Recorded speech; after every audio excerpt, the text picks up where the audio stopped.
Sri Rama tells Hanuman, it is the shadow of the Paramatma that you see reflected in all the living beings as Jivatma. Don't you see the great sky reflect every lake or river? The Paramatma is the sky which is stationary. Its reflections are not permanent.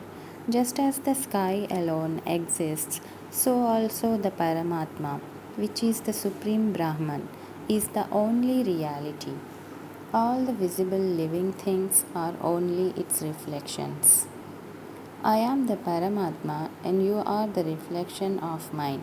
This great secret, which I told you just now, should never be disclosed to those who have no devotion to me, even if you are offered a kingdom in exchange. There is no greater advice than this which I can give you. The rope alone is true, the snake is untrue. Similarly, Paramatma alone is real, this world is unreal. The latter appears as real in man's vision, hearing, and thoughts, but it lasts only as long as the things seen in a dream last. The Atma is certainly different from the body, senses, mind, and prana. It is blissful, supreme, non dual, permanent, formless, sinless, and pure. The moment this realization comes to you, you are liberated. Try to experience the identity of the Paramatma and the Jivatma by listening to the wise words of your Guru with faith. His advice is Tattvam Asi, thou art that. Of course, the Guru's grace is essential for you to reach that stage. To be blessed with His grace, first you must understand the meaning of the words Tattvam Asi. Tat means Paramatma, Tvam means Jivatma, and Asi means are. It is therefore means that both Paramatma and Jivatma are the same. Since both Paramatma and Jivatma are one and the same, it is not possible to differentiate them. It is also impossible to attribute separate qualities to them.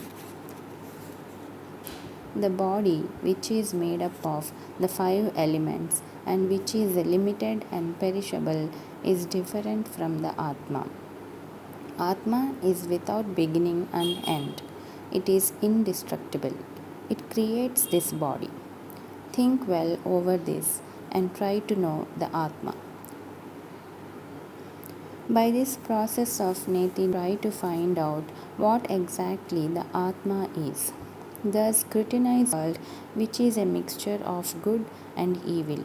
Take its essence and discard the rest, just as you throw away the seed of a ripe mango after taking its sweet juice. The Atma has no birth or death. It has no childhood, youth, or old age. The Atma is all blissful. Why should you think that the miserable samsara exists in such Atma? It is because of your ignorance that you feel that sorrow exists in the Atma. With the dawn of knowledge, this notion vanishes. It is by delusion that you feel the existence of something that really does not exist, just as you imagine a snake in a rope. This imagination or false notion that something unreal is real is what is called adhyasa, superimposition. The Atma, which is Sachidananda, existence, knowledge, bliss, is untouched by delusion. Do you know how the Atma appears as being affected by happiness and misery?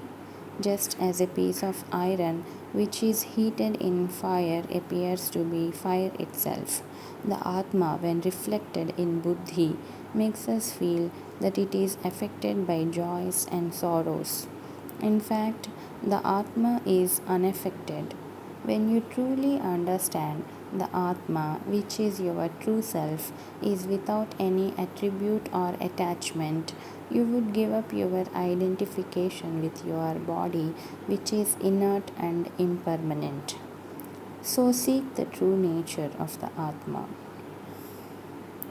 If you constantly think of the Atma, your mind will be purified and your ignorance will be uprooted along with the past tendencies, just as your ailments will completely disappear by your taking medicine daily. When the mind is pure, you will get unalloyed bliss. How will you think about your Atma constantly? Vedas advise you to go to a secluded spot, control the senses, and without any evil thought, ponder over the Atma only. Thus, thinking you must merge the world in the all pervading Atma. Then only will you get supreme bliss. Think that you are Parabrahma, you have no attachment, you are all knowing, and you are pure.